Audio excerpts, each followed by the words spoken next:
Good evening, everybody. I was forgetting once again that I was supposed to start this broadcast because, for once, for the second time actually, I will be the narrator for these beautiful people that are joining me tonight. And as said, was it 2 weeks ago? Yeah, was it 2 weeks ago? We are starting a little campaign homebrew that I wrote for these guys about a new system that is called Memento Mori, which is a narrative Italian RPG. So they get to play something they never played before. And I'm so excited about that because I never played that before either.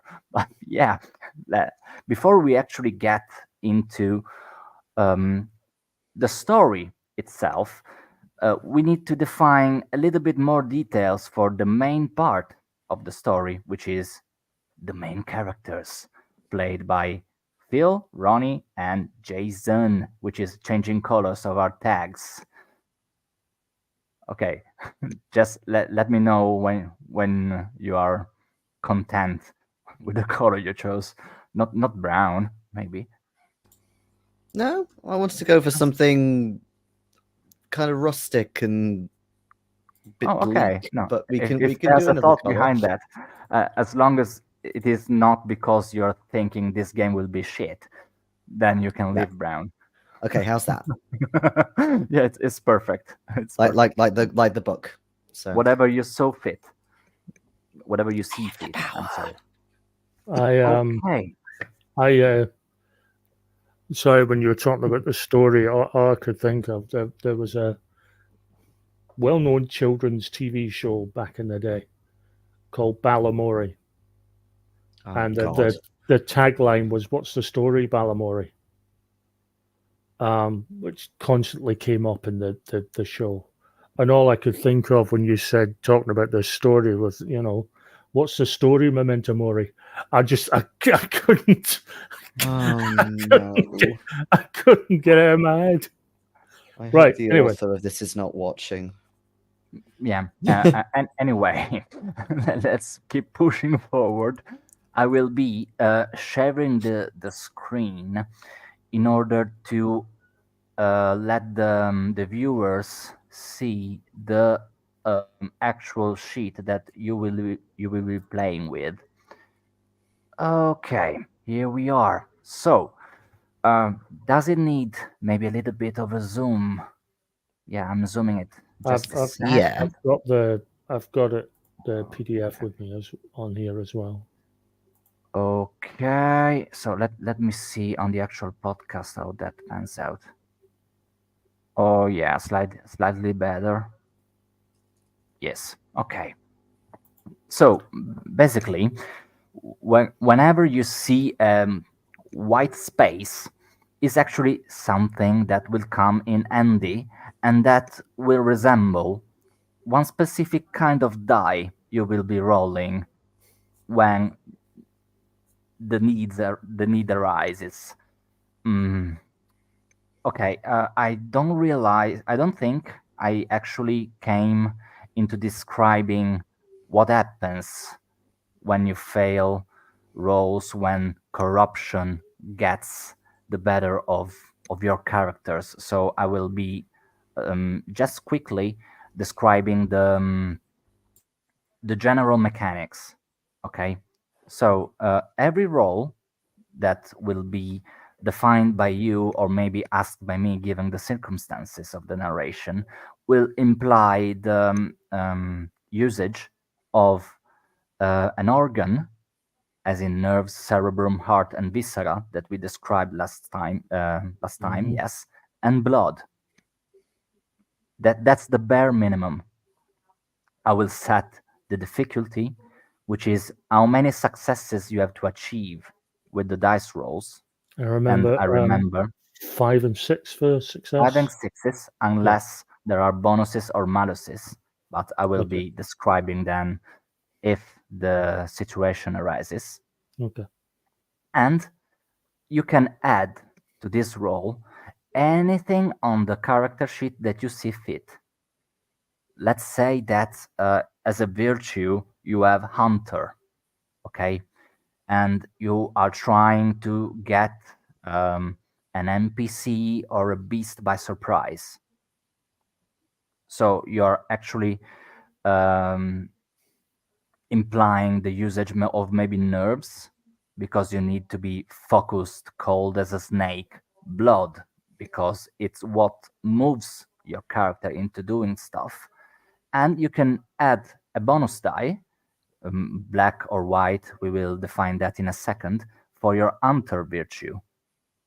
As long as you can justify that virtue coming into place or being relevant for the role that you are implying.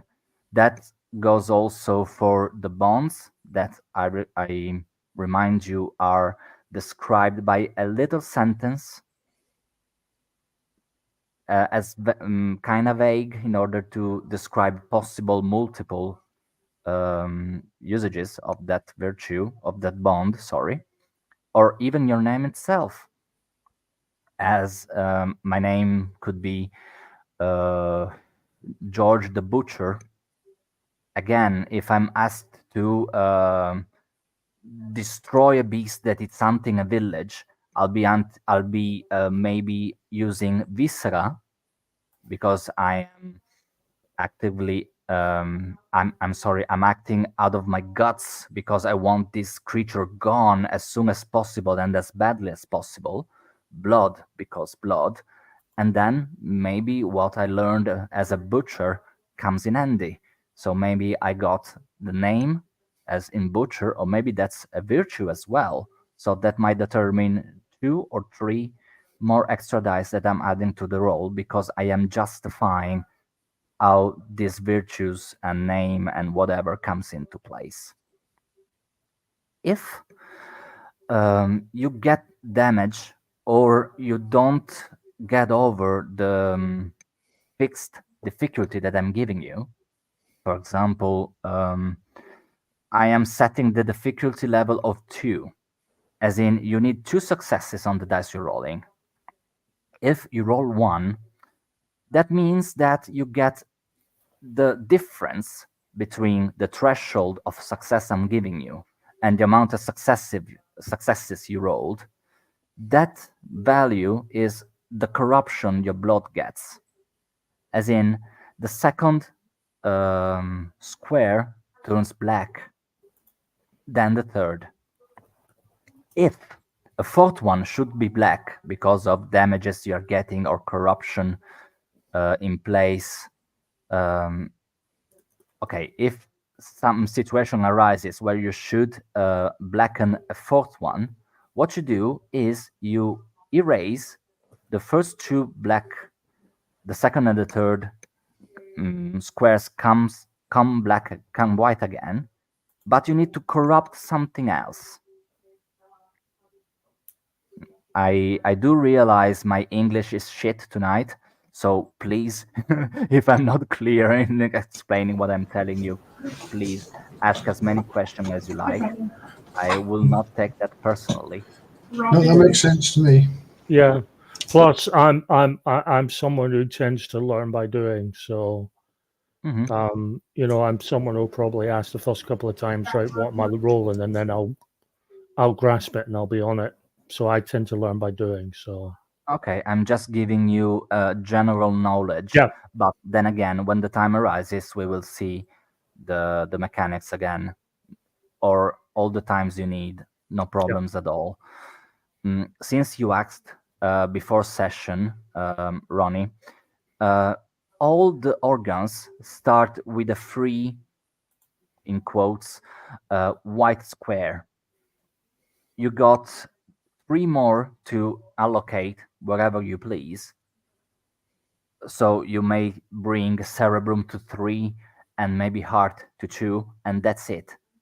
This means that um, you are not able to access all the gray squares that you're not fixing with these values. Funnily enough, I went the other way. I went cerebrum 2 and heart 3. Um, Yeah, that's perfectly fine. But then well, again, just I figured heart is the absolute sort of spirit and faith, and mhm, you know, Brother yeah, Jerome is nothing if not a man of faith. you got that perfectly. as you can see in the character sheet, a life of service. So sentiment, feelings, values, and Yep. and what? Let me zoom that a little bit more. Okay, is it seeable? Yes. So basically, you decide how many white squares you want to have in the different organs. If all the available white squares turn black, a stigmata takes place. We will see what that means when the situation arises, because there's no point in just feeding you knowledge before we get even into place of the narration itself, or solving your problems if you have any. So Jason didn't feel ready for tonight. You were saying earlier on. No, so no, but please I am very shoot away your quickly getting to grips Yeah. with it. Mhm. It's So really the sorry, I'm interrupting. no, go on. No, the I mean, I've got my bonds written. Okay. The material, the affectionate, and then we did hermit as the third one. You did? Yeah, you did random rolls. Or was For the that third one of the one? first? Yeah. I think it was just an example, Ronnie. Was that just Oh an yeah, example? last time there were just examples in order to let you get a general grip of what was asked for the character sheet.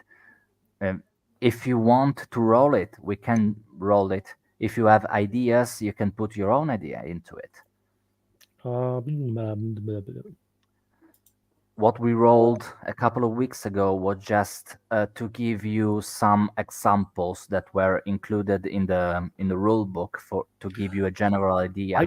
I kind of like the hermit one actually, because I came up with I've now come up with, because you've to come up with a phrase or a key Yeah. phrase for Yeah. each of them, Mhm. and I've now come up with a key phrase for each of my three bonds.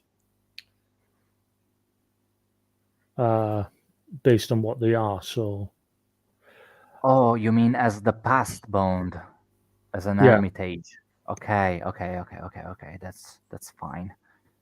Okay, I was thinking about virtue, and I was trying to find a place of application of said virtue, and I couldn't find one for the life of me. So I think I was already. No, that- he means the keywords under the bonds. Yeah. The That's my virtues, bad. the virtues are the ones I've still to do. Mhm. So Okay. Let me see if I got Just something to to help you with. check, Yes, I think I Jason. actually might have finished it now. So we haven't got any gifts yet, have we? Any type of gifts? No. All right, cool. It's just my equipment basically, but Okay. that's fine. I can do that. We Yeah, haven't I've done- done everything else. My God, We have amazing. done marks yet, have we? We're not doing marks. We're not doing marks. Okay. We're not doing marks. No. Okay. So I've tweaked my organs a bit. Mhm. So I've gone for 2 in nerves, viscera, and heart. And obviously 1 in cerebrum. I've gone for 2 in nerves, 2 in cerebrum, 1 in heart, and 1 in 2 in viscera. Okay. So just give me a second because I'm writing everything down just to get a little bit of knowledge, so that you can keep your sheets that are not that. I'm not sure That's about my name editable. though. That's the thing. I'm sorry, Phil. Not sure about my name. We will get to that in a second. Okay. You said nerves, viscera, cerebrum at 2 and heart at 1. Was that Yeah. correct? Correct. And Ronnie, you were saying that you put your heart at 3 Yeah. And your cerebrum at 2. Yeah. Okay, so the other ones are at 1. Yeah. Perfect. Just seemed in Now, keeping. 1 and this. Perfect. Okay. No idea if you'll be able to read any of that because I've put it in slightly fancy writing. But yeah, it made more sense to me because I did go with the whole Witchfinder idea, but of course there would be some points I'd have in heart because it would be, you know, talking to a crowd, getting them to rally behind a certain idea and things. So that's why I changed that. Mm-hmm. And then yeah, I've got my dream and my bonds and my virtues I don't have my dream yet. and my name. I am afraid the bonds. Okay, so you got my horse, my dagger, and my daughter. Is that correct? Mm-hmm. Yeah. You missed a past bond, a bond from your past. No. My daughter is my past. It's the past, like memory, a memory of her. Okay. So rather than your daughter, I would say fatherhood. Okay, yeah. Mm-hmm. Mm-hmm. Okay, so your daughter is gone, and for your affectionate person, I assume your horse. Yes.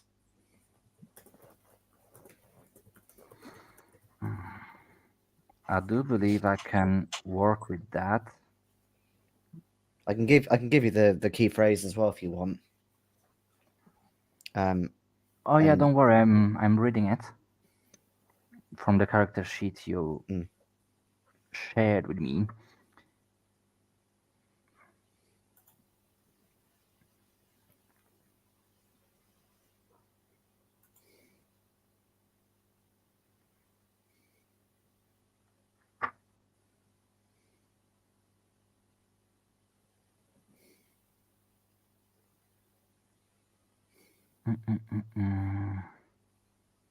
Yeah, okay, we can make it work.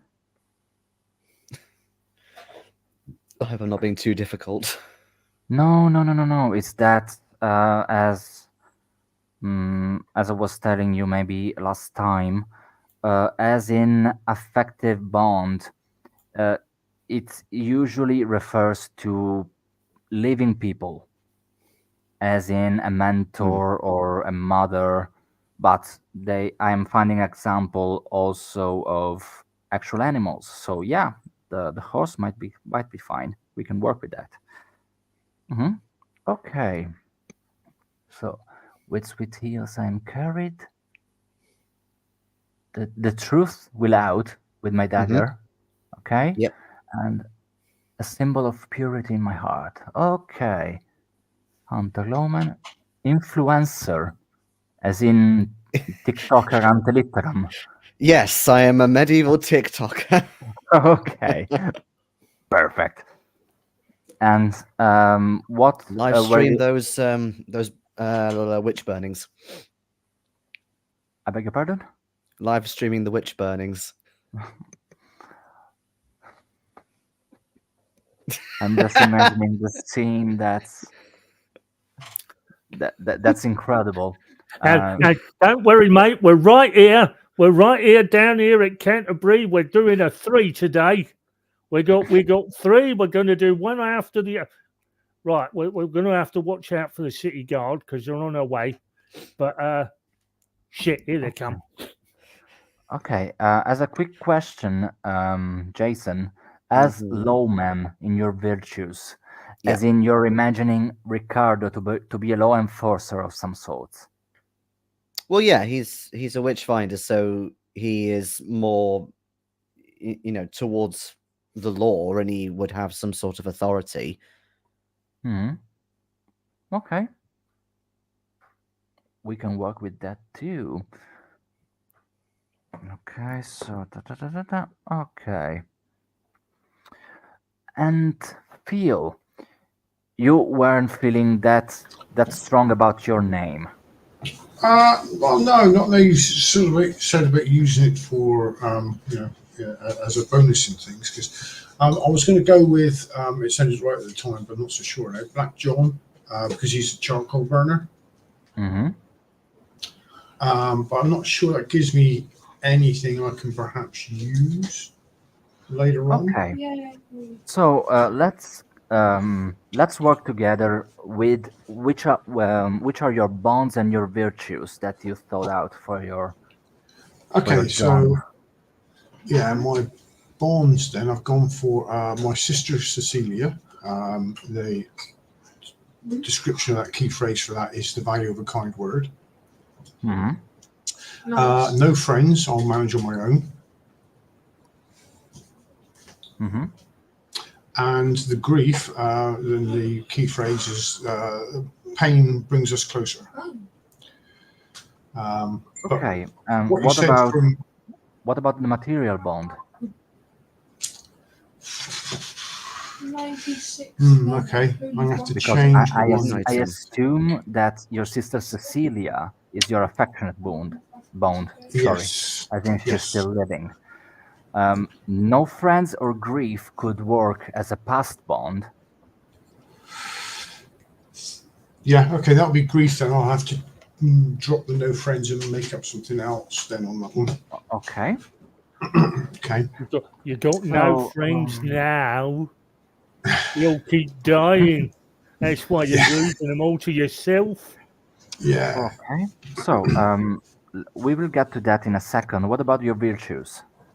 Virtues. I've gone for Rascal Mm-hmm. because he's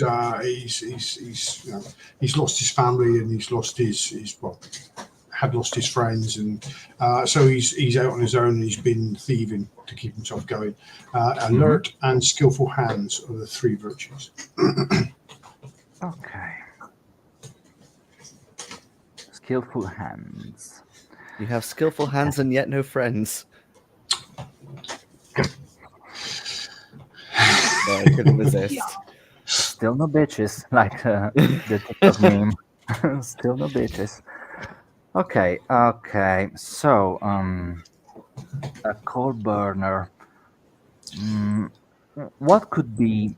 And I'm not trying to suggest, just giving you hints, Okay. not suggesting precise things for you to say, but as in you are grown up as a rascal, you were saying.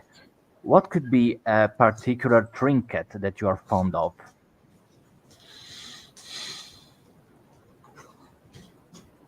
I suppose I could go with something of my sister's. Oh, what did I do? If you stole from a sister, could be of something she gave you out of her pure Yeah. heart. Yeah, a necklace or a locket or something like that. A locket, maybe. Mm-hmm. Okay. And what kind of key phrases are you thinking about when you're thinking about the necklace?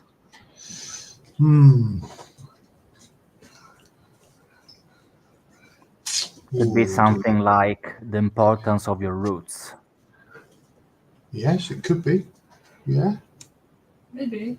Yeah, okay. I'll go with something like that then. What colour is it? I'll go with that. Does it work for you? Yeah, it does, yeah. Okay. Perfect.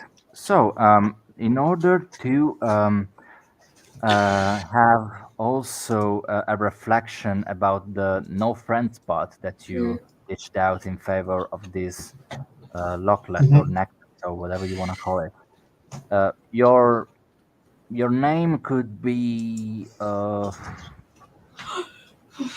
John the Loner, as in someone that walks best alone, or Or the brooder. could be the brooder, or could be the, Or the asthmatic if he's a charcoal burner. the typhoid. I'll have a bit of a think for a minute, actually. I'll get back to you on that one. Are you driving the nicest car that they've ever seen in their life?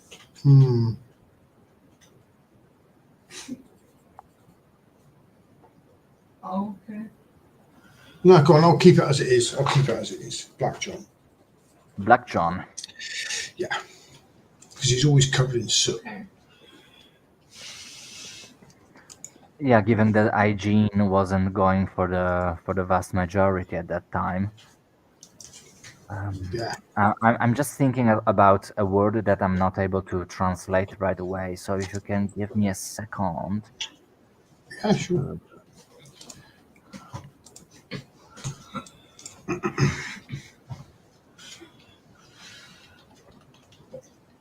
Mm.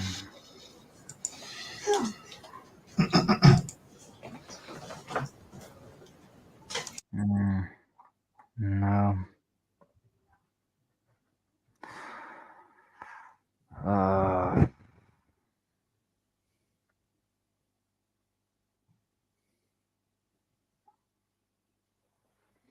Or given that you said that, did you say about not having parents, or I just imagined it?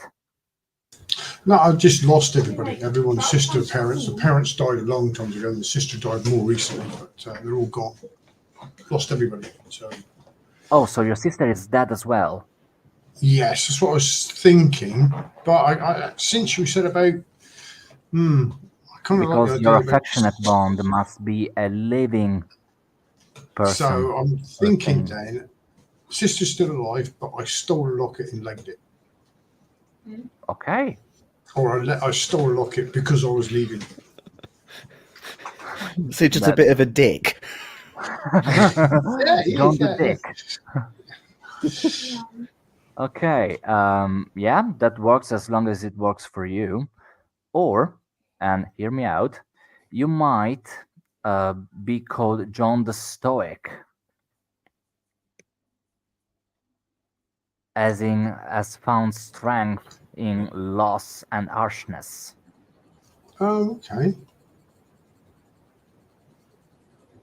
Yeah, okay. I think we can do with that, can't we? If that works for you, again, I am just giving out suggestions. Yeah, okay. I'll go with that one. Okay. No, that's fine for me. Yeah. I'm feeling so good right now. Okay. What would I need for that though? Would that be? I've only got one in heart though. Would that mean I need heart for that, or? I'm not sure I got what you're saying, mate. I'm just wondering if my what's the word I'm looking for? My organs in the right. I've got the right values in now. Because to be stoic, is that more a cerebrum or a heart thing? That's up to you, mate. I mean, this is a name that was given you by other Out people. sharing your feelings. You're not defining yourself with this Okay, so name. it's without sharing your feelings in it. So it's going to be. I'll keep it as it is for cerebrum then. Yeah, I was going to say that's more, rationality and Yeah. stuff. Okay, so what you are ending up with? John the Stoic. John the Stoic, yes, but what about the organs? Where did you allocate the points? Did you change them? Same as it was. So I haven't Same changed as it. it was. Yeah, perfect.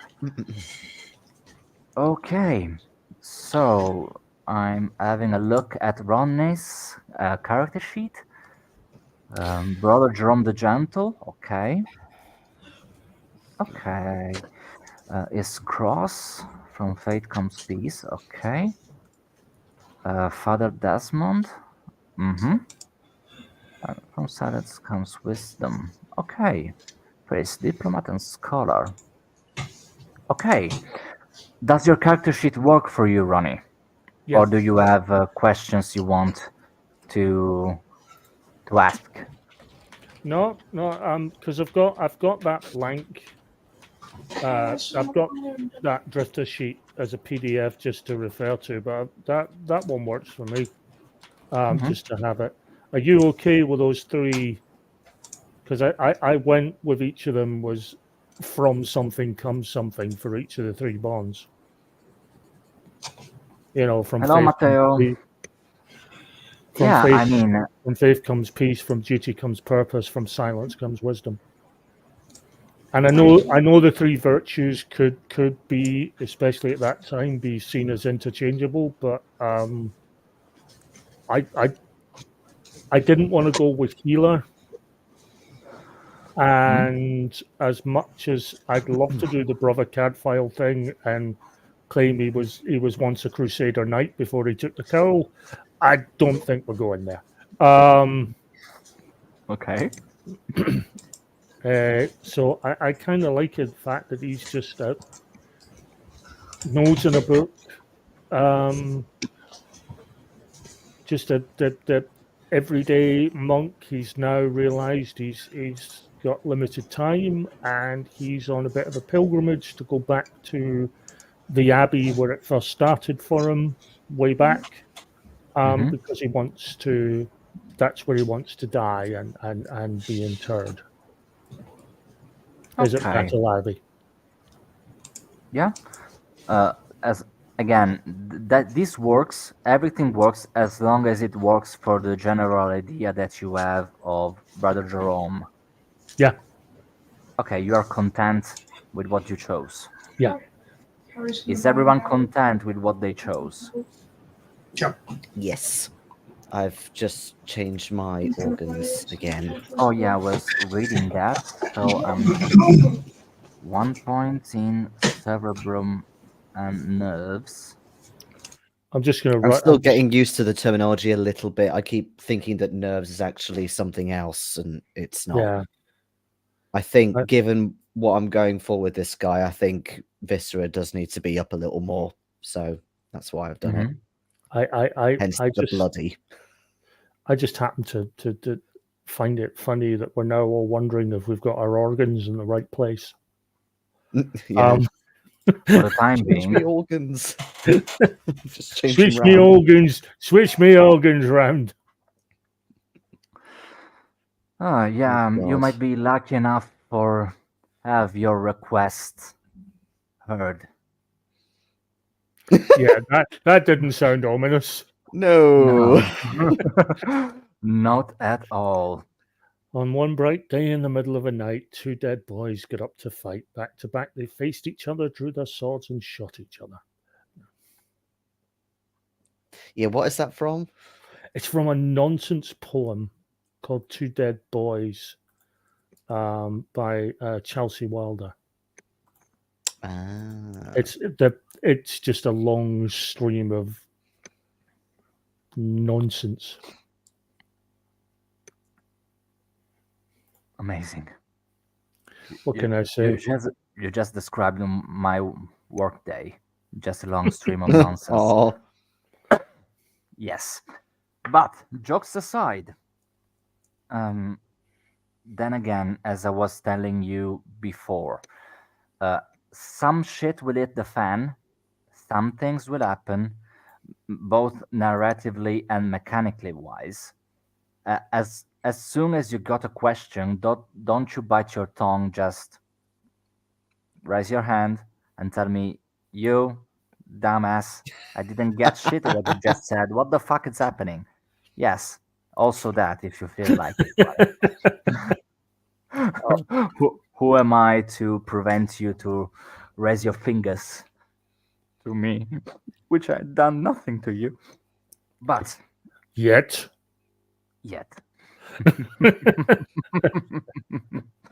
Okay, so before we get into the live of things, because I think we might start and play a little bit, I'm just getting a glass of water very, very quickly, and we will back at you in 2 seconds. Mm-hmm. Right. So now the GM's gone, Mm-hmm. and he can't hear us Mm-hmm. because he hasn't walked away with his headphones, Mm-hmm. which is always the problem when a certain keeper does it. We can't plan when you're not in the room. Mm-hmm. You've usually got the headphones on. Yeah, but then I just ask you what the plan is and you tell me. You're not keeping secrets or anything. Yeah, you don't give us much option. Is it, yeah, you're holding your plan the wrong. You've heard it all. Yeah, but what I'm saying is, even without the headphones, like that's how role playing works. You still got to tell the keeper or narrator, whatever, what you're actually planning to do, so then you can act it out. Almost. What's happening? I was just pointing out a massive flaw in his idea about the fact that I wear headphones and I can, they're wireless, so I can still hear and stuff. Whereas you had to put yours on, it meant that we could plot something in secret, but then it's like, yeah, but we're going to act it out anyway, so it's not a secret. Unfortunately, all the time we could have spent plotting, we spent arguing over the minutiae of Oh, shut up. Shut up. Shut up. Also, you're this- planning something without me giving you the general input of what you're Yeah. about to play, and you Yeah, barely exactly. know the system you will be playing in. So, Exactly. good luck with Yes. So you can see the way it's going to go already. Yeah. that. Yeah. Exactly the direction you're planning it to go, I'm sure. Okay. So, I'd rather start this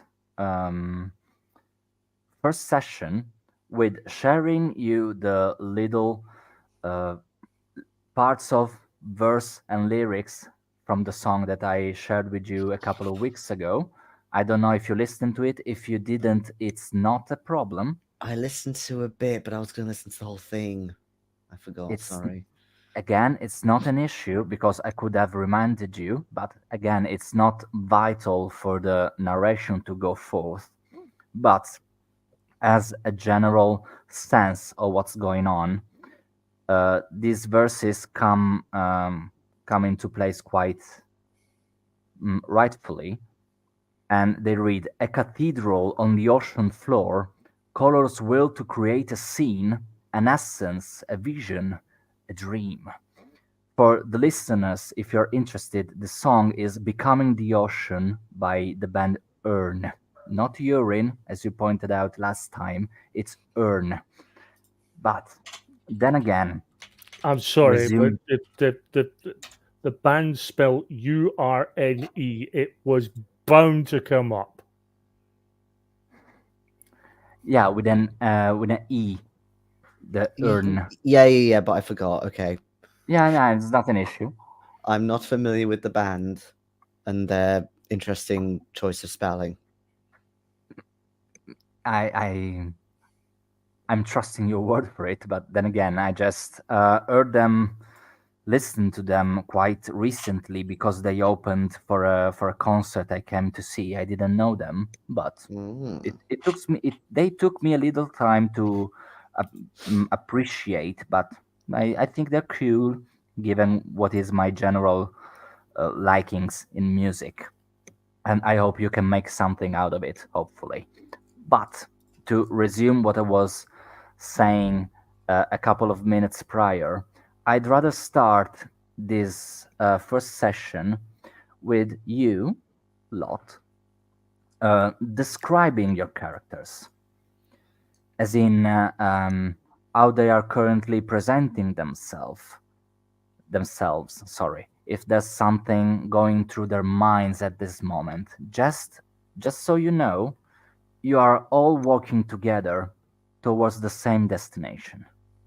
And I will give you a little bit more intel once you have described yourself. I would start with clockwise. So, Brother Jerome the Gentle. Yes. Obviously, I am dressed in a monk's robe with a hood. As I am native to this region, my thoughts as I'm heading back into West Sussex is that I'm almost saying goodbye to every place that I recognize These will be places that in my youth, when I was first here at the Abbey and sort of ministering to the surrounding area, I would have walked here. And now that I'm walking here for the final time, I'm almost sort of saying my goodbye internally, but saying my goodbyes to all those landmarks that I know, because I know I'm heading to battle to pass and be laid to rest. Hmm. We will get to that in a second. What about you, Ricardo the Bloody? Well, Ricardo is on horseback, just at a quite a gentle walk on this black steed. He's wearing fairly practical traveling clothes, so cloak, boots, that kind of thing. But something a bit more eye-catching is almost kind of straddled to the back of the horse is a small makeshift casket containing the decomposing body of his 2-year-old daughter. And his dream is not only to bury her, but bury her somewhere significant before he dies. And whilst he's not from this area, he's traveled quite far to get here. He wanted to go somewhere away from the misery and the fire that kind of is in a trail behind him, shall we say. I've not quite come up with the details as to what yet, but he wants to go somewhere contrasting, pure, obviously with a nice church as well, of course, and somewhere safe where she can be properly consecrated. Okay. And last but not least, John the Stoic. Yes, as John's walking along beside the other pair, he's got his head down and he's thinking about his final trip. He's close to where his family lives or lived. He's thinking, should he perhaps go and see his sister before the end? Can he face her after what he's done? He's made his living as a charcoal burner, but when he can't find work, he steals. He's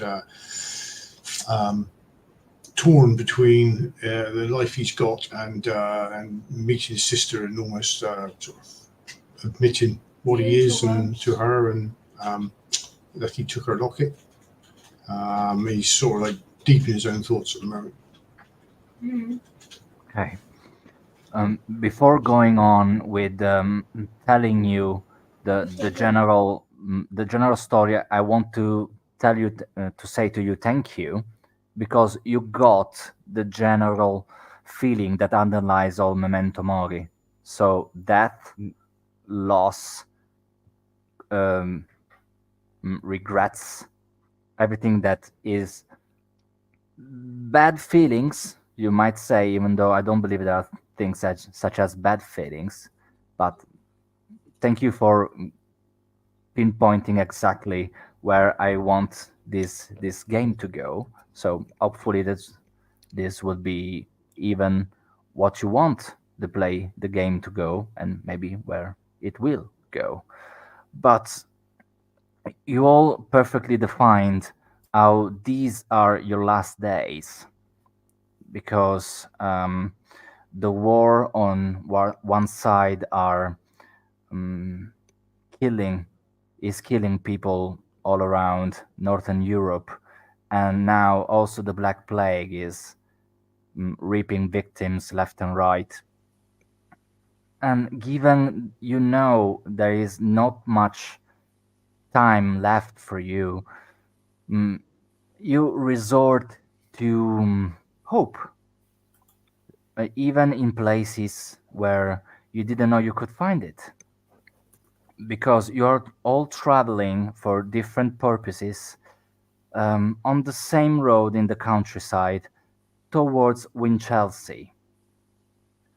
The daylight is closing on you, and it is around the end of August, so the daylight is quite long still, and the sun setting is casting long shadows from you. Mm.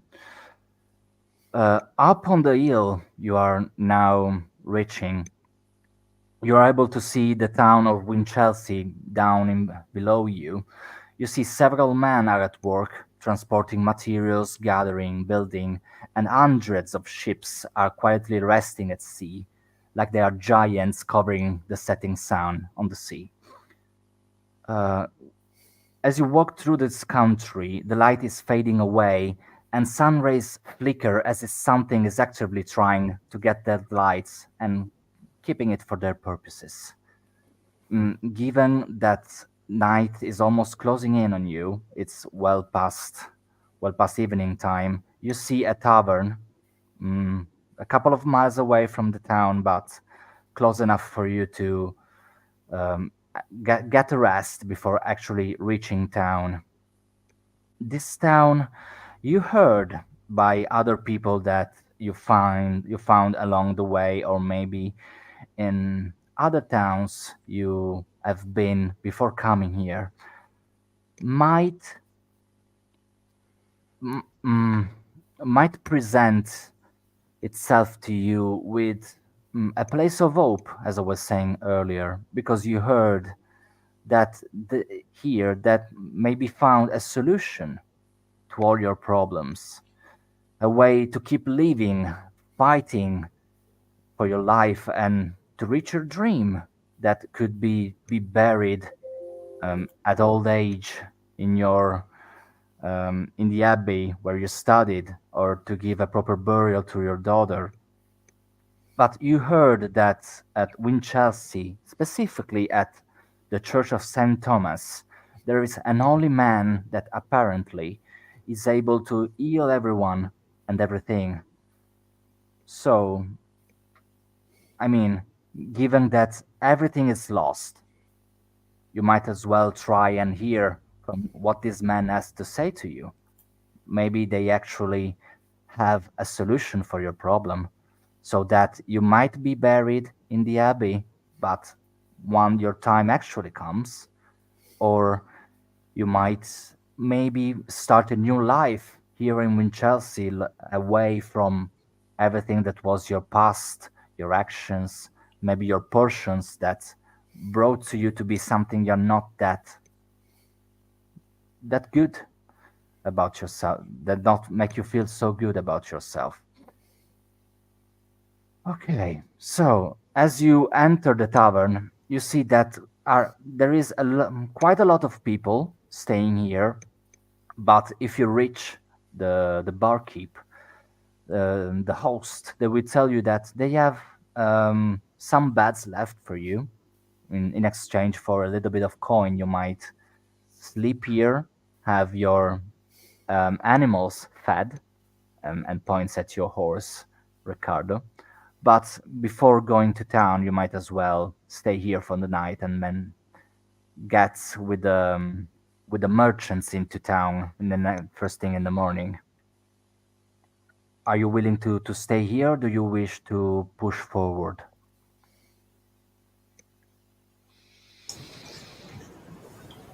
I'm willing to stay here if there's if they got room, if it's a reasonable price. If my other companions are willing to stay the night, I will do so. So if you on horseback, the rest of us are looking. Ricardo was of the assumption that Winchelsea was a fairly God-fearing town. So is this tavern quite pleasant to his eye, or is it more drunken debauchery sort of malarkey? Okay, to answer your question, given the general climate that it's being breathed in throughout the whole of England, given the Hundred Years' War taking place in these years, Yeah. you see that drunkenness is not that mainstream of a hobby nowadays. I mean, usually people drink themselves to sleep, but not to Yeah, of course. yeah, but not to fight with others, just to drown their sorrowness and Yeah, yeah. sadness rather than anything. So, I mean, this tavern definitely looks cozy. It Yeah. looks Okay. warm, it looks welcoming. It doesn't stink that much, so that's a big plus. Also, the stables are somewhat away from the main structure so that you don't have that feeling of manure in your nose as you push forward inside of the building. So, Mhm. yeah, this might be an actual comfortable and quiet place to spend the night without fear of being robbed or stabbed or whatever. Ricardo's That's what not I like. afraid of being stabbed. Absolutely not. But he's happy to stay here. Definitely. That sounds good. No competition for me nicking stuff. Okay, so the host is more than happy for a little bit of coin, nothing mechanically relevant, to let you stay the night. And there is a room of 4 beds waiting for you, currently completely available. And they tell you that unless someone still comes in the later hours, this bed is more likely to be left empty. So, assuming you're all working together for a general purpose, but it's does not investigate it that much, they will leave you be unless again someone comes. But it's not that strong of an opinion he has. Yeah, that would suit us, wouldn't it?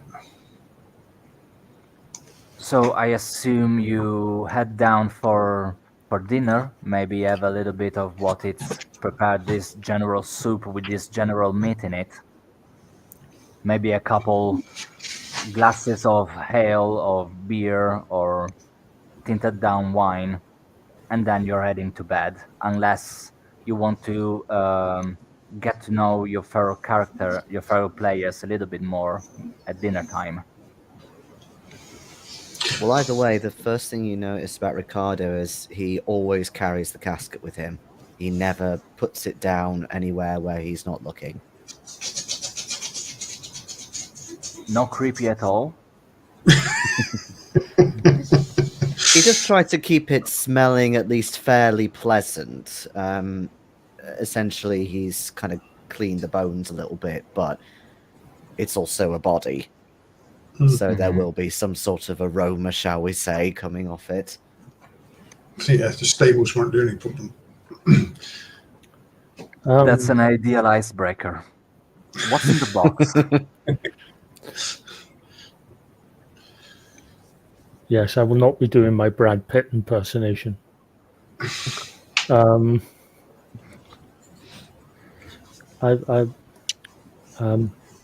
If I may be so forward as to ask, how long since the passing? You see Ricardo take out a dagger from inside and quite neatly stabs some meat and starts eating it. About a month. She was my everything. My little Bridget. My deepest condolences to you. Thank you, Father. So you will be, I'm going to take.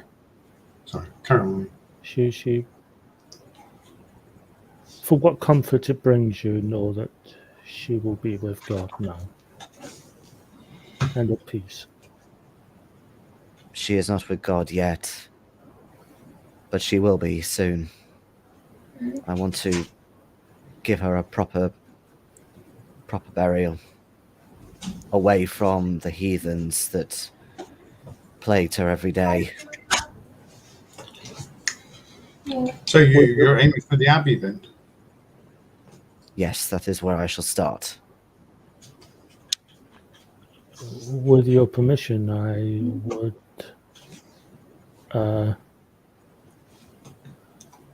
would ask if I may pray for her in my evening prayers. I would be honored, Father. I wish that I had attained the level of father. It is merely brother, Jerome. Brother Jerome. Even so, you are a man of God. That is something of itself, I am. as we all aspire to be in one way or another. We all serve him in our own ways. And what of you, John the Stoic, I hear you're called? Yes, well, just try to travel back and maybe find this cure that everyone's talking about. Maybe start life again. Clean start. Hi. What if we actually, speaking out of character, what have we actually heard about this cure? Like, is it literally just, oh, there's this guy that everyone needs to talk to because there's something awesome, or is it kind of a bit less vague than that in terms of the details? I forgot I was muted. I'm sorry. As in general knowledge that you collected during your wandering and your trip as a whole, you heard that there is this holy man that's being invested of powers of some sort, not particularly described or particularly fleshed out in the tales you've been told. But this holy man is able to actually heal people. Is this rumors we've heard from like other infected people as we've met them on the road, sort of thing? Is it? It's just this. By different kinds of people, as in merchants or wanderers, or maybe infected people that maybe you saw a couple of days ago headed this general direction because of this reason.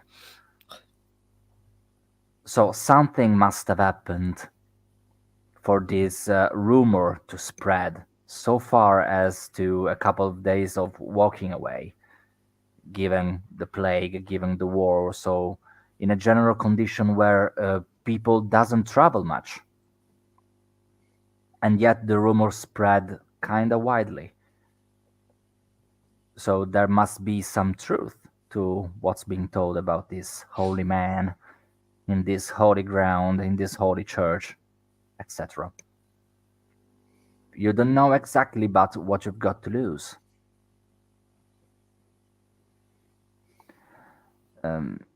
At the worst, it is a charlatan, but you are going to die either way. It's not like you will be dying sooner because of words that have no fundament. Am I right? Is there anything else you wish to share with the other characters?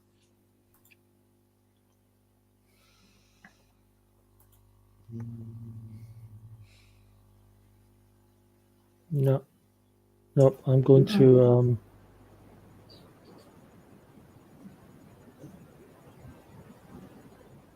I'll keep the true details about myself to myself. Obviously, I'm not going to. Of course.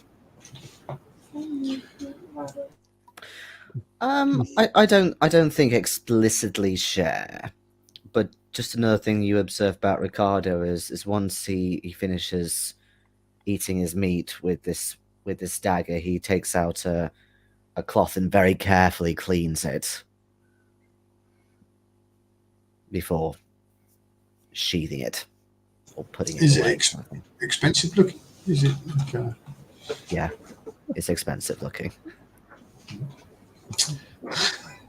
For no reason.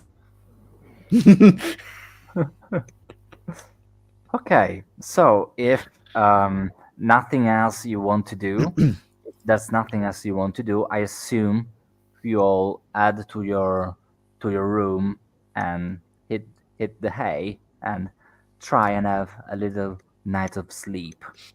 Well, obviously, I will be having evening prayers. Mm-hmm.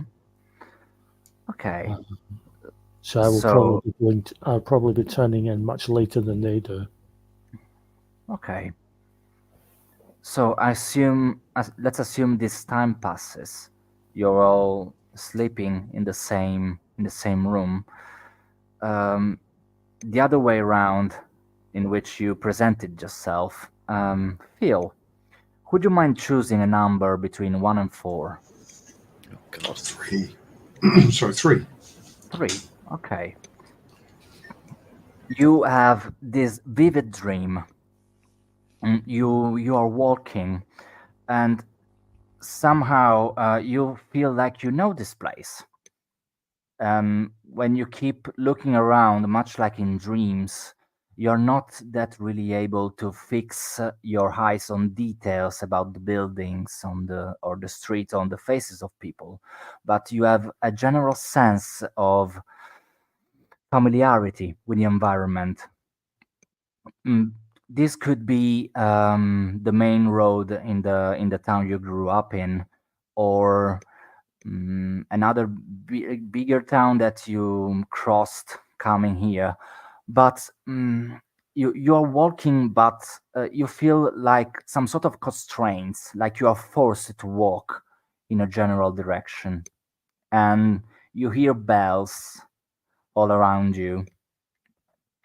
Mm, then your eyes are able to focus on what's in front of you, and in front of you is a man dressed in priest's clothes and reading out of a scroll.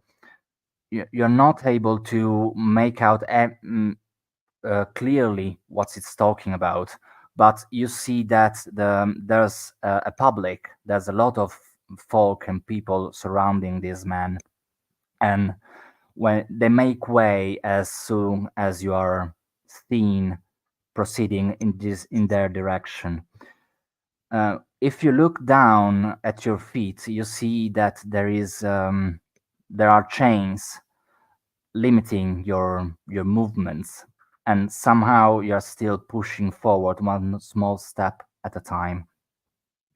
You are now presented at the face of this priest or vicar. You're not able to determine the rank in the church hierarchy is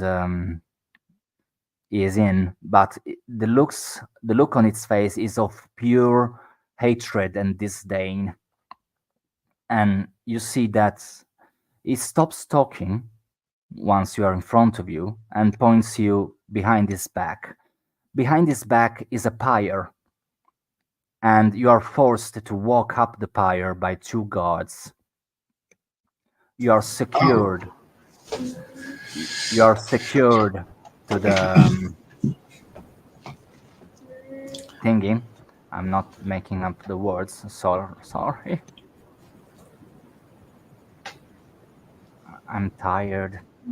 Okay, you're secured to the pole in the middle of the pyre, and as soon as the fire is start on the pyre now below you, you hear rather sighs of relief from the folk around you that turns into laughter, Ooh. diabolical, maniacal laughter as you are burning alive, unable to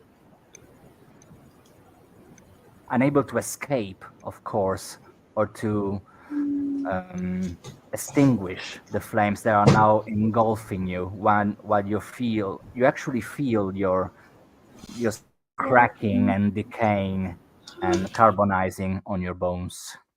Oh, right. Okay, so I'll scream at that point, wake myself up, sweating, wrapped in my blanket. Just a little bit a little bit of time, but I will ask Jason to pick a number between 1 and 3. Oh god, okay. I'm hoping that picking 3 is not going to make me suffer the same fate. No, it doesn't, because I asked him to pick between 1 and 4. Well, exactly. But it depends So- if it's a static outcome or if it shifts, you see. You are also having a vivid dream. This starts a little bit more pleasant, as in you're actually able to breathe in some marine breeze,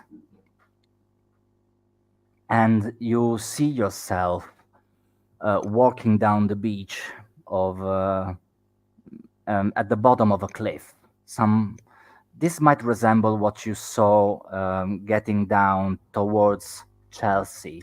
So mm, yeah, in the general direction you are supposed to take tomorrow morning to get into town.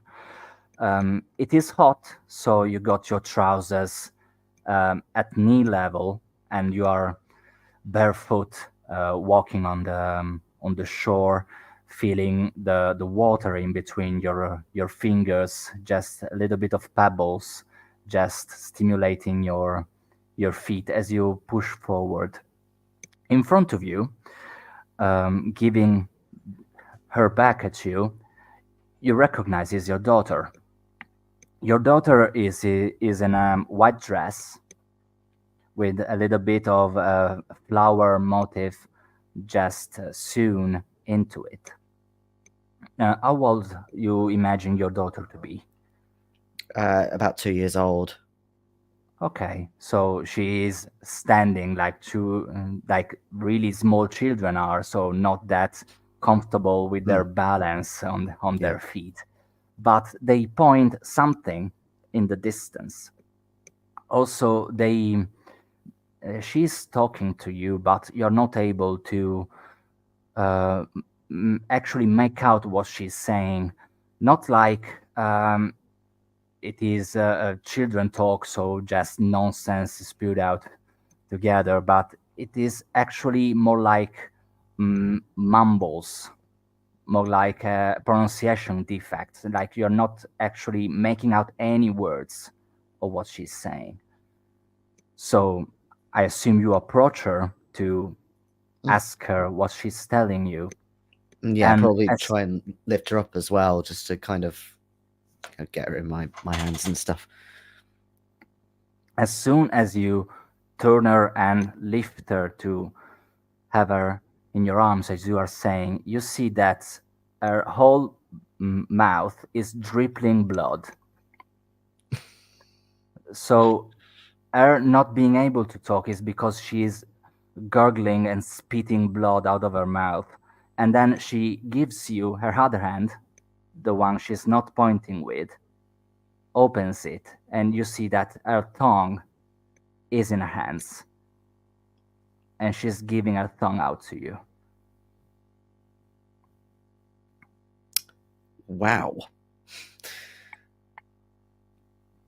Ronnie, a Oh, number that's between true. 1 and 2.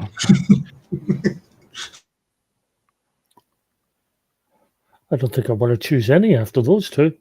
But I'm gonna choose. I'm just gonna choose number 1. Number 1. Okay. Keep it simple.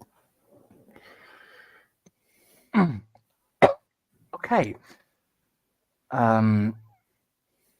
Number 1. You feel like you're waking up. If you woke up, actually, it is the middle of the night, because it is pitch dark in front of you. There isn't even the moon shining in through the window. It is just pitch darkness. You feel the coziness of your pillow behind your head, the softness of your mattress under your body. But as soon as you are trying to rise up from the bed. You hit your head. It is weird because when you went to sleep, it was a full four bedroom. It is pretty open as an environment. Now you weren't even able to sit on your bed, that you hit your head on something. Try and sort of put my hands in front of me slowly, kind of trying to sort of feel where the ceiling is.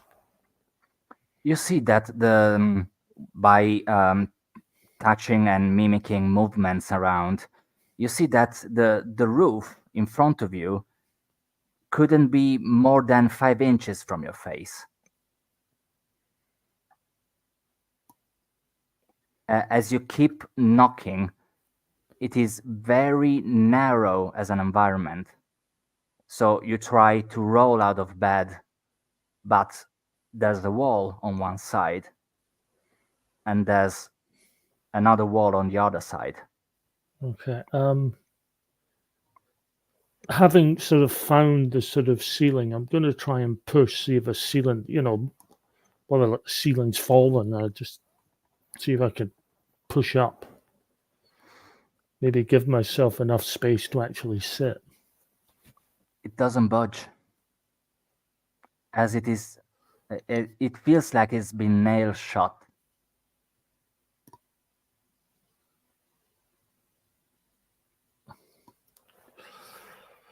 Even though with continuous effort you keep pushing this roof in front of you,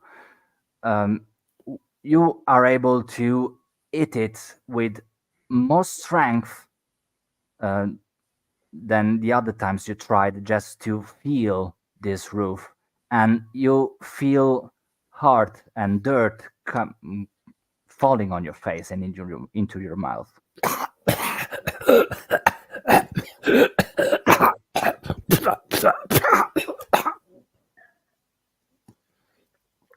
Try and sort of plug the hole, I guess. As you try and stick a finger into this tiny hole that now you figured it is almost in front of your forehead, you stick your finger and you feel like worms enveloping your fingers, and as soon as you take it out of disgust, you see that a couple of them are falling into what you now made out to be a casket. Help! With the general feeling that you're 6 feet underground, you know that nobody is ever able to hear you screaming as long as you try. You wake up. You almost wake up all at the same time, screaming or gasping for air or whatever other feeling you're feeling at this moment. All of you, please get 1 point of corruption. No. So the second point, the first white square of blood goes black. Okay. That's the first one. Mm-hmm. Do we get to choose? As in? Oh, I didn't it's get your blood. question. Ronnie, I'm sorry. It's blood that gets corrupted first, isn't it? Yes. Right. So the first white one of the blood organ goes black as the first one that already is and will always be. Sorry. So we now get 2 corruption and blood. Yes. Okay. Exactly. Okay. Right. As I was mentioning last time, blood, it is universal value in Memento Mori to describe what in Call of Cthulhu is sanity, both sanity and hit points. So mental stress as in physical wounds, all corrupt your blood some way or the other. Okay. If you don't mind, I will be taking a 5 minutes break to have a cigarette, and then Sure we thing. can push on with the narration if you are still on board with Yep. it. Mm-hmm. Yeah. Okay. See you in Alright. 5. Stuff. Thank you very In 5. much. Cheers.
Okay.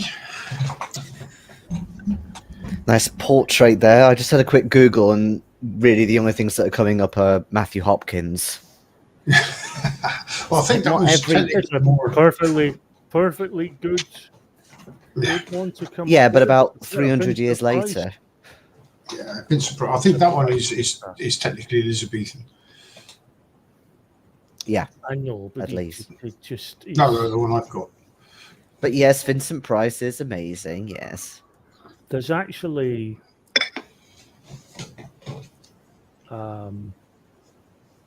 it's not quite a witch finder, but it's kind of similar. There's a character in the Ken Russell film The Devils Hmm. who comes and is the one that sort of tortures Oliver Reed. And yeah, he's not quite a witch finder, but he's pretty close, and it's definitely more period than Matthew Hopkins.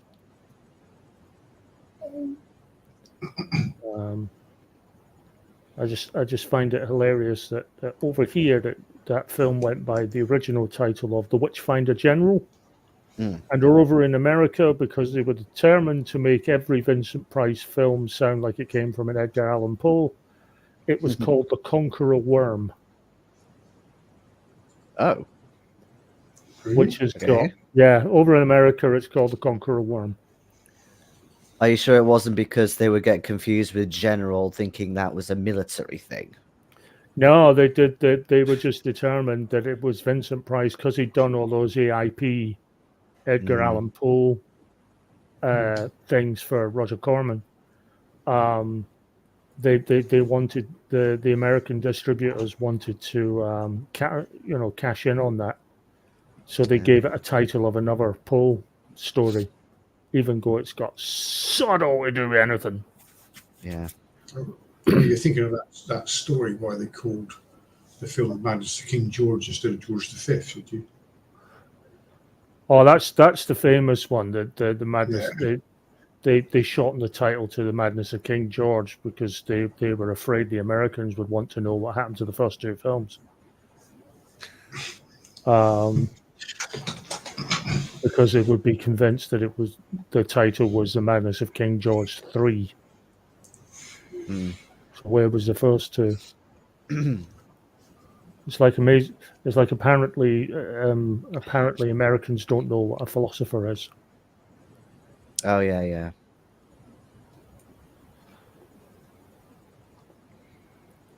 There's some strange things happening over there. Yes. Anyway, Welcome back, everybody. I was just thinking while I was smoking outside. I really hope I didn't go full gore for you. No, No, no, fine. knock yourself out. Okay, as long as Please. it is working, it is a pleasant experience for the whole of us. I mean, it's certainly uncomfortable, but it's not triggering or anything like that. Yeah, it's perfectly fine. Okay, Georgia, we Just- signed up for this. We always knew this was going to be a pretty dark and intense sort of setting. yeah, I know, but dark doesn't necessarily imply gore or No, body or whatever it is. So as long as I'm not stepping on any line, it's fine. As soon as I do, please let me know. Yeah. Yep, you're fine. Okay. So are we good to push forward, or is there Yes, yeah. anything you want to discuss? Okay, no, I wanted to tell you another thing. Mechanically speaking, this might have felt like a gratuitous loss of sanity or hit points or whatever you want to call it. This won't be the case for the rest of the narration. Some events like this might happen in a Memento Mori game. It's not the general rule, okay? So you don't feel like you are losing or getting injured in game because I said so, okay? Just I wanted to clear that out. So, moving the narration further, you wake up the next morning.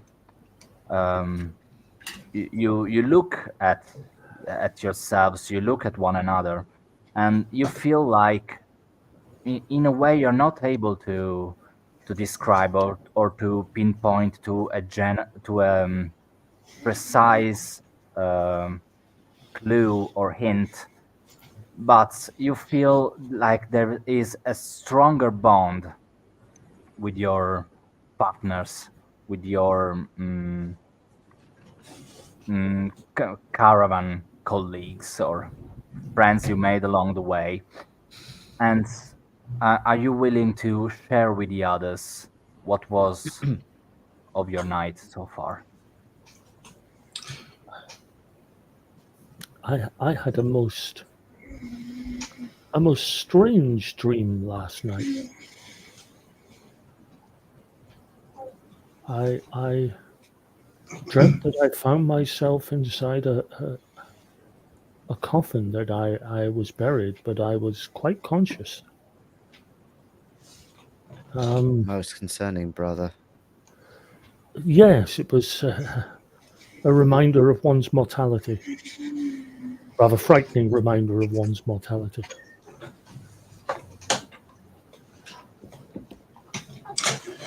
Yeah, you would have known that I'd had a dream because I woke up and I was screaming and I'd been fighting my sheep that it felt like it was tying me to the stake, and I ripped it off me and thrown it to the floor and sat in my bed panting and wiping away sweat from my forehead. I think Ricardo would be trying to sound calm in his words, but physical wise, he goes straight for the casket and checks, because he's convinced that the devil is taking a hold on her. And he doesn't kind of flat out explain the whole story kind of thing of what happened. He simply says something like, whilst checking what's left of her face and stuff, he says, "I have cut out many tongues of evildoers, more than I can count, but it was cut out of her."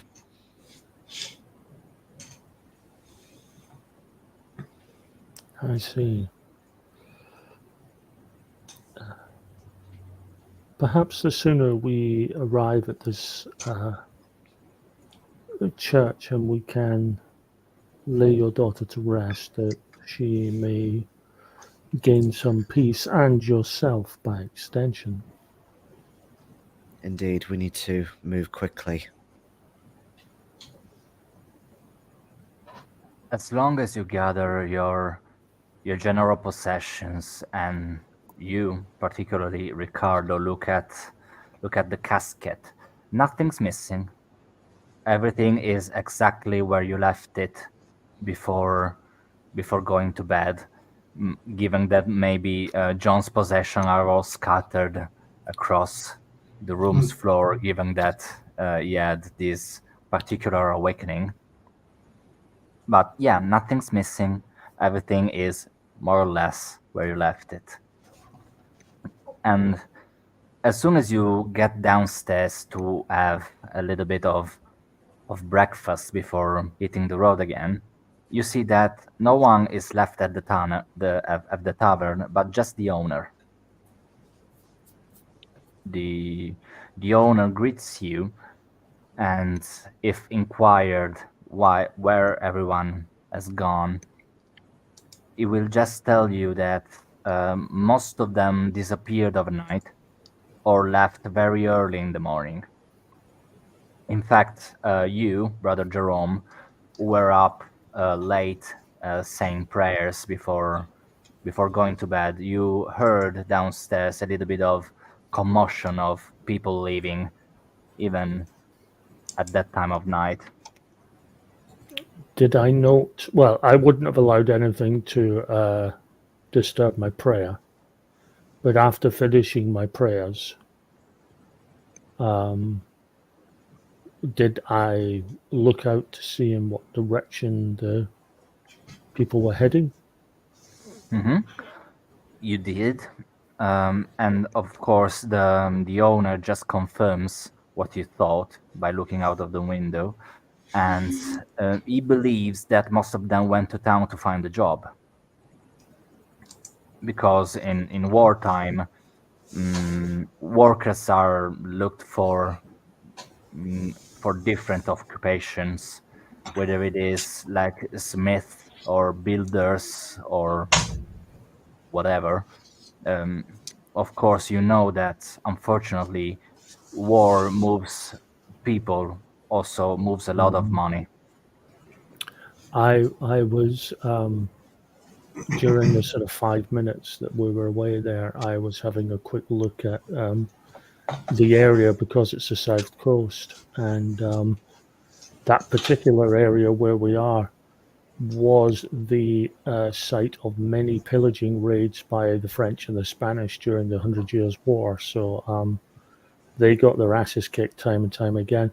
I was going to ask actually, what month are we in? August. Ah, okay. Okay, I will say nothing. Okay, thank you. What the owners add to his explanation is that most of the people didn't even pay for the services. They just left. So, Why of did they course, just leave? Hmm? Why did they just leave? Ah, Has something happened we don't know about? if something happens, I don't know that either. So that makes four of us not knowing what happened. Hopefully, nothing bad. But I do think that most of them were actually just staying here to find fortune at Winchelsea. So they don't have that much money to begin with. They maybe decided to spare what little they have to maybe rent a room at, in town before finding an actual job. Casting my mind back to last night when there were obviously more people around, what kind of general proportion of people were sick, if anything? Like, was there quite a significant number? Mm, as it is your general knowledge for the whole lot of you, you're not uh, that keen on showing the plagues or showing the signs that the disease is having on you. So Okay. nor is anybody. It's not obvious we don't look sick at the moment. Then it's not You obvious. do look a little bit wore down. If you didn't know there was a pandemic, an epidemic in course, you might believe that they were maybe, oh yeah, sick about of some sort of disease or maybe just tired for the journey, like you are. But as when it comes to actual symptoms, as in scratching and coughing, etc., nothing out of the ordinary given the times. Okay. But if you were to recollect how many of them were actually sick, you weren't able to tell. Yeah. Okay. So we've got I will- nothing that's showing too much at the moment. They may well be making their way to the Holy Man as we speak. Yes.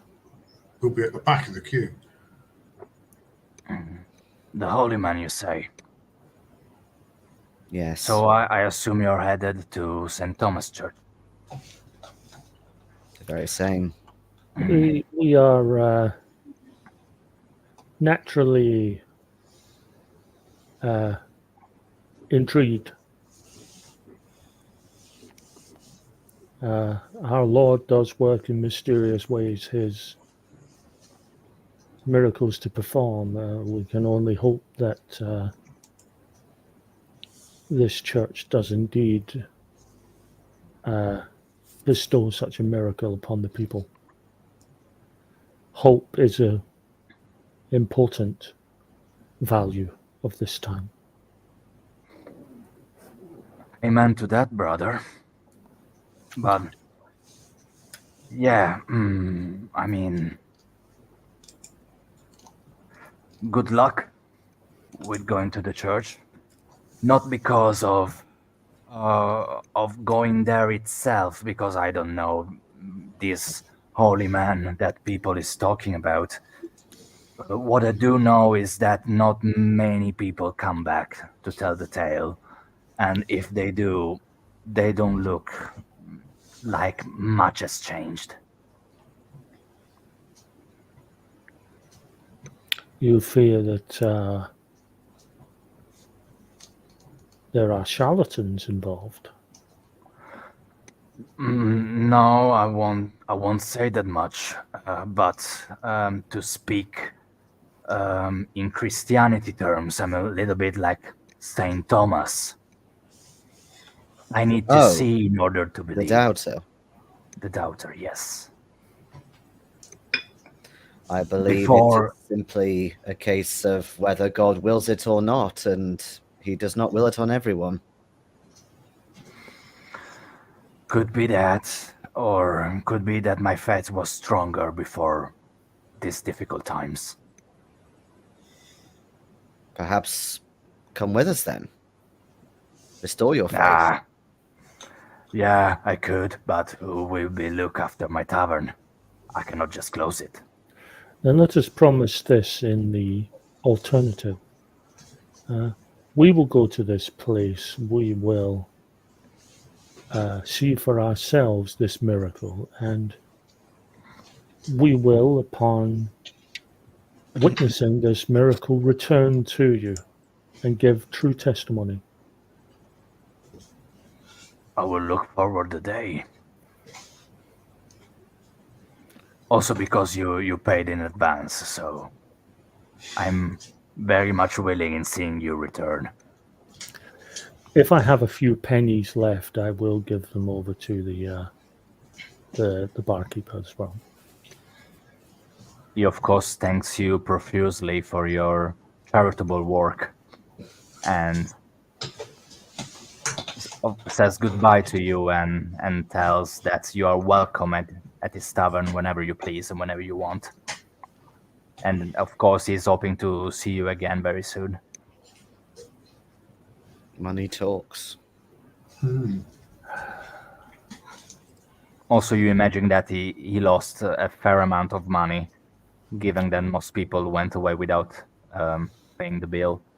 Yes, which is why a few pennies is barely a dent in his debt. But I'm hoping that the gesture carries some weight. It is more than enough for him. So I assume you leave the tavern. Yep. And as you go out on the road and start walking towards Winchelsea, you see two big towers of smoke coming from town. Of course, you assume, given the times you're living, that those are pyres Yeah. burning infected bodies to further prevent more contamination among the town folk. Those who were lucky enough to pass away before the epidemic, you assume received a proper burial in the cemetery you're now surpassing down the road. Thing is that this cemetery itself looks a little bit run down. Like it's not that looked after. A lot of weeds growing around, a lot of dirty headstones laying around. The sun is rising up in the sky, and yet there are some clouds. You might think they are a little bit stubborn to try and cover the sun, but it is still present and shining almighty on everything that meets your eye. Looking closely at the cemetery you're now surpassing, you can see something that feels a little bit off. You see that there are shadows cast by trees, weeds, and again tombstones, but they feel like they are flickering, like they are moving on their own, like they are actually lonely people visiting graves and moving around the cemetery. You try and confront these moving patterns with the sky, but there is no match between the moving clouds and the moving shadows you see on the ground. You are sure, though, that nobody is here walking the premises, just the gravekeeper that you see is roaming around the burial site. I admit I am somewhat frail of heart after my dream last night. I find these shadows to be discomforting. I will step further on to Winchelsea. What about the other two? Yeah, Ricardo will find some comfort in very tightly grasping his dagger close to his chest, and also squeezes his legs a little bit more. So Jude, his horse, carries on. I'll hesitate for a while, looking at the pillars of smoke in the distance, and just close my eyes for a second and hope they aren't burning people at stakes, and I'll follow the other two. I don't want my dream to come true. Okay. How much of that, by the way, did you relay to us? Well, I would have, if you'd asked, I would have told you, because I was fighting with that sheet to get off. Well, Ricardo probably wouldn't have posed the question like, "Oh, what did you dream about?" kind of thing. So, if you did explain, then he would definitely have questions for you. If you didn't ask, I wouldn't have said. Okay, fair enough. Okay. Sorry, I have a little bit of a cough, so that's why I'm deactivating the audio, not to pierce your eardrums. But as you push forward, not giving a second thought to this rundown cemetery, you hear like some sort of an howl coming from far afield, like a wolf howl. Like an animal howl. Animal howl, yes. I'm sorry, my pronunciation is shit. But yeah. No, it's not. No. No, You hear an animal howl coming from the opposite way of the road you are now walking or riding. If you turn around and look from the general source of this noise, you see a big shadow of what resembles to be a wolf. But if you focus a little bit more on this wolf itself, it is a pretty hefty horse. A pretty hefty wolf. Pretty muscular, bigger that you're used to. And given that you traveled the countryside, you were able to see a few of them in the woods surrounding the streets. It seems to be looking directly towards the cemetery.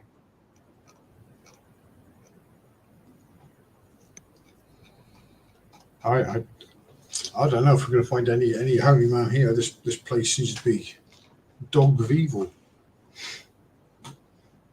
I would have thought it would be smelling the corpses burning, but why is it looking to that place?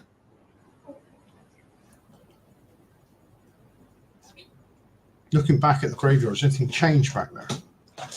No, nothing. Maybe the shadows are a little bit at rest now, but they're still somewhat flickering, like the shadows cast by a candle, which are not perfectly still, but they tremble a little bit, like some sort of mirage, you might say. The graveyard has been tainted. It's lucky we didn't linger there. Something's going on. This place feels unnatural to me. Then I think we should make it best haste for Winchelsea. Seek refuge As- within the walls. As soon as Brother Jerome states this, you see the wolf starts running towards the cemetery. What's particular about this figure that you're not still able to get a good eye on is that it doesn't seem to make any noise when it's running. This wolf is not paying us any attention at all. Not as of yet. I assume you walked past the cemetery Yeah. for, let's say, a couple feet. Then you linger there about this general nature of this creature, and then you started walking away towards the city. Yeah. It is like he waited for you to move farther away before charging the cemetery. Yeah. And just as a player to the other players, I think we should speed up just slightly, because the GM mentioned the immortal words, "not as yet."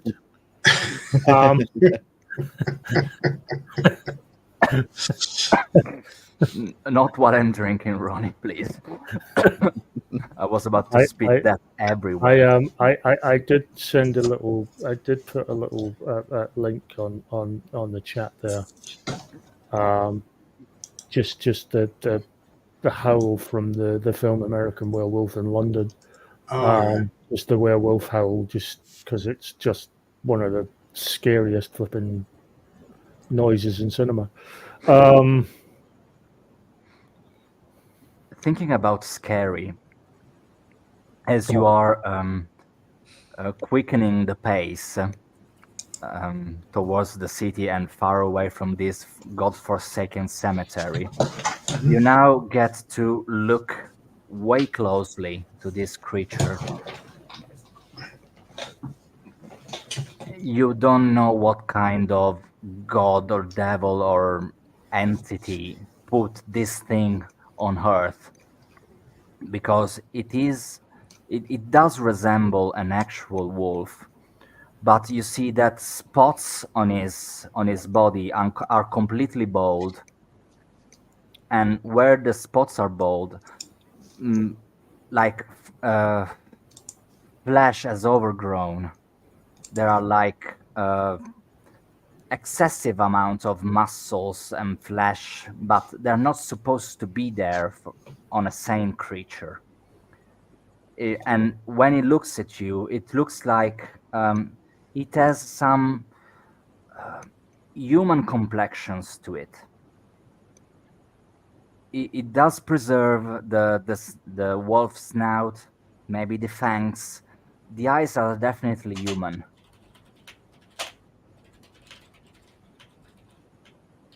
And keeps charging into the cemetery by jumping over the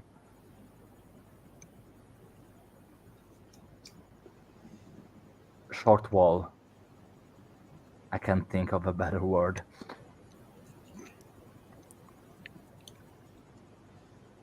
The fence, take- yes, over take- the stone fence of the cemetery.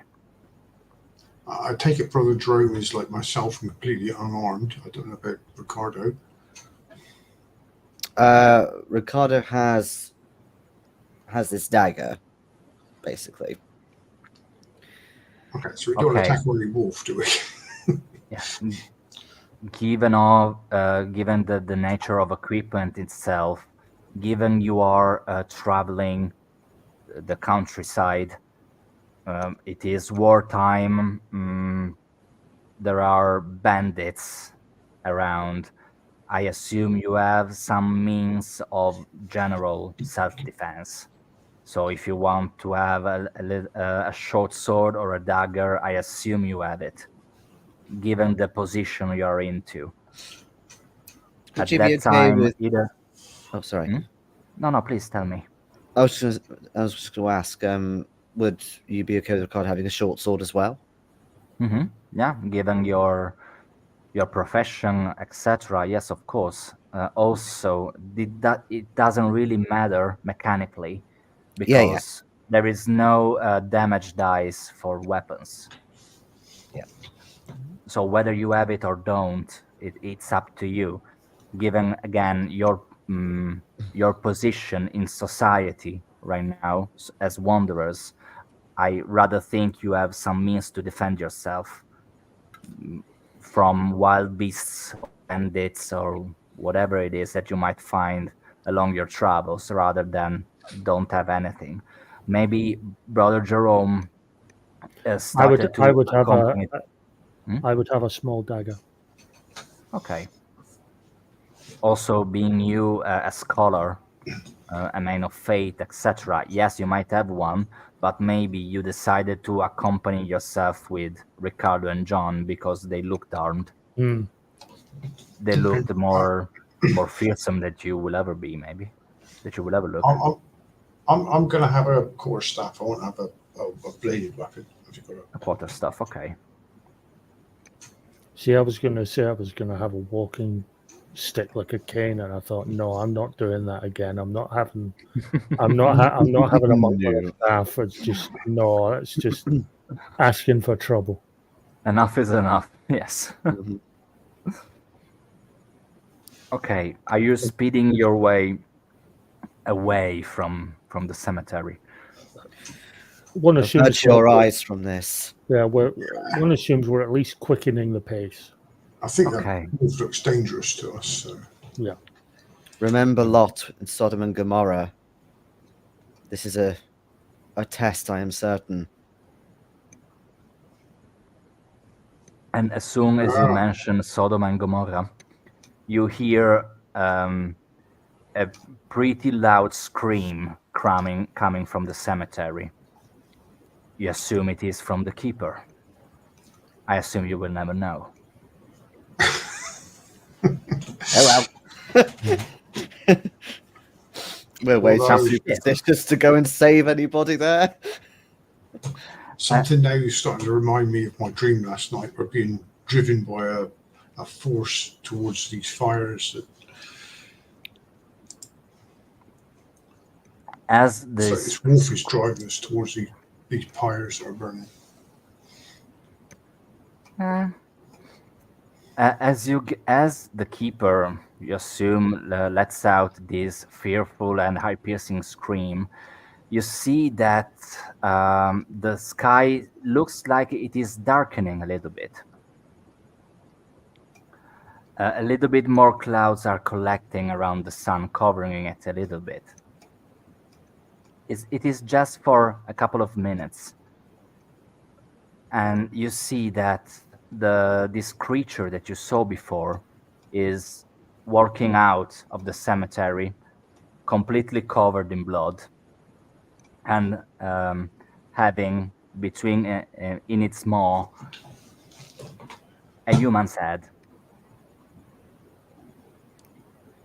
Of course, you weren't able to get a whole look at the keeper who was in the distance, but 2 Nope. plus 2 equals 4. It looks at you. This creature looks at you in your general direction, again, stoic. No, no feelings or emotions are transpiring from his gaze. He just looks at you. You're pretty sure he nods at you, and then walks away the direction he came from.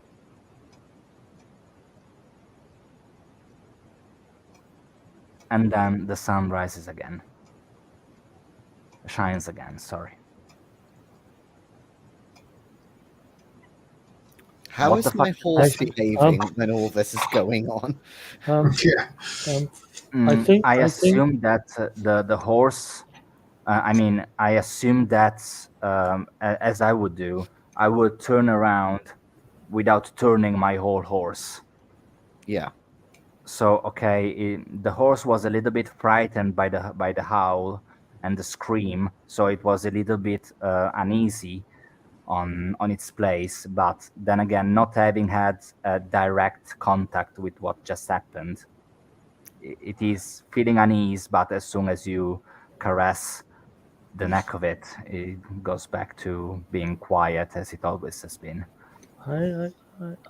I think we're all feeling and thinking the same thing. That way, let us make best speed to Winchelsea. I am ill at ease here. If there's enough room for all three of us on the horse, then I offer them to jump on. Mm, I imagine it would be a bit of a push, though. Yeah. yeah, it's a little bit of a push, also a little bit too harsh on the animal. Yeah. Okay. But then again, the situation now is back to normal. The shadows are still a little bit flickering in the cemetery itself. But of course, if someone was there, now there's no more. And Or it's everything, left even the light goes back to normal. But as I was mentioning at the beginning of this story that I started to tell you, you were not that far from town when you decided to stay at the tavern itself. So it doesn't take you much to finally reach the town of Winchelsea itself. The first, maybe the last stop on your journey. Again, you are here because you heard that here is to be found the solution, a possible solution to your problem, a way to keep living and fighting to reach your dream. And yet, you saw fires coming here. So if there really is an holy man able to heal everything, how come people are still dying?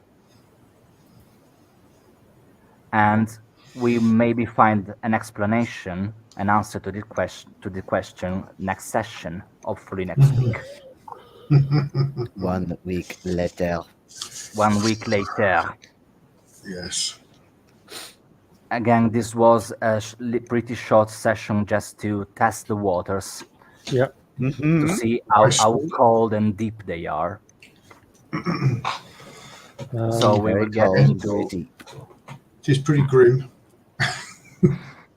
so we will get into a little bit more lore-oriented session next week.